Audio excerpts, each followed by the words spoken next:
各位親愛嘅朋友同埋主內嘅弟兄姊妹，你哋好。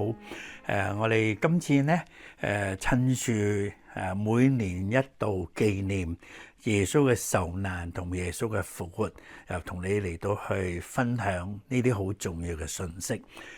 真係一年好快就過去，2025不知不覺我哋已經過咗1/4，仲有3/4。真係好快嗬！咁其實而家呢，每一年呢，或者係每一年嘅過去呢，咁就喺唔同嘅報章或者雜誌啊，或者佢哋就會去揀一個字做一個代表。例如喺2024年呢，就年尾嘅時候，喺新加坡有一個報社呢，佢就透過咗432000人，就用投票嘅方式請佢哋揀出邊一個中文字係最能表達2024年嘅情況。咁結果佢哋又請咗一位呢冰雕嘅大師，就將呢個字呢將佢雕刻出嚟。咁你估呢個字係咩字啊？呢個字唔係幾好嘅，呢個字就係災字，即係災難個災啊！咁即係話表達到嗰一年呢，有好多嘅災發生，有時近喺身邊，有時呢就喺別人嘅身上，我哋睇到嘅。咁所以一踏入4月份嘅時候呢，同樣都係有好多地方有公眾假期啦嚇，有受難節啊、復活節啊咁樣。咁我就好想同你分享呢個好重要嘅信息。咁一陣我同你講，一受難節呢，就俾我諗起到有幾個字。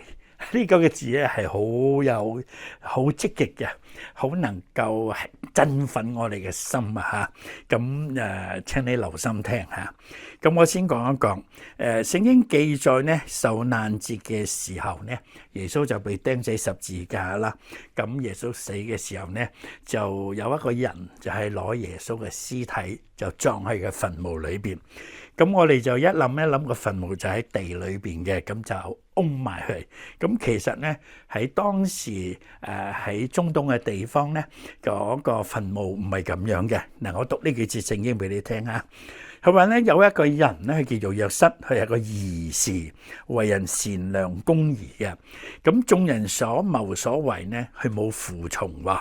佢本係猶太亞利馬太城素上盼望神國嘅人。咁呢個人就係求彼拉多去求耶穌嘅身體，就將呢個身體取下來，就用細麻布裹好，安放喺石頭鑿成嘅墳墓入邊。嗰個裏頭從來冇葬過人嘅。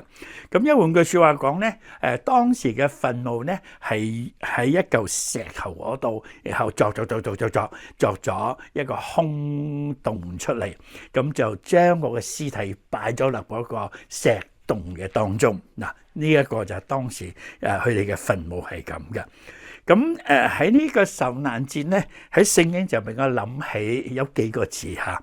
咁我又先讀幾節聖經俾你聽。嗱，你等一等你聽，你就一定會聽出呢幾個字係咪真係帶嚟好有盼望嘅呢？聖經係咁樣講，有一個人叫保羅，佢就寫信俾一個屬靈嘅仔。佢點樣提醒佢呢？佢話你該知道末後必有危險嘅日子嚟到。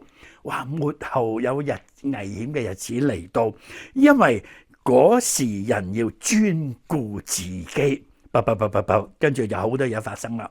因為專顧自己，所以咧就貪愛錢財啦、自誇啦、狂傲啦、謗讟啦、違背父母啦、忘恩負義啦、心不聖潔。咁其實個主要原因咧就係為己。咁呢度講咧，末世。點知佢係危險呢？因為當時人都係專顧自己。咁你諗下，今日呢個世代係咪咁樣呢？嗱，唔信呢？我講一句差唔多名言啦。我講上半句，你一定答到下半句嘅。所以我聽唔到你答我嚇。咁你估下，我一陣估你可以答到嘅就咩啊？人不為己。下邊呢？嗱，你答對咗啦。天誅地滅嘅，即係話呢，人今日越嚟越諗係諗到自己嚇，咁所以如果人唔為己呢，就真係天誅地滅嘅啦。咁其實另外一方面，我哋都可以咁樣講，人都要為己，但係嗰個為己唔係為自己啊，為咗己係為咗別人啊。嗱，咁呢個己咧就有積極嘅意義喺入邊。例如你同我都搭過飛機，一上飛機嘅時候，咁個空務員咧喺飛機起飛之前，佢係咪有啲嘅即係報告啊？即係有啲展示啊，就話俾你聽嗱，嗰個出口喺邊度啊？啲燈喺邊度啊？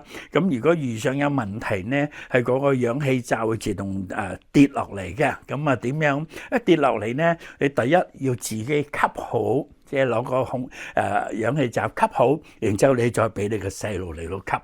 我初初唔明啊，我話乜咁自私嘅，先顧自己嘅？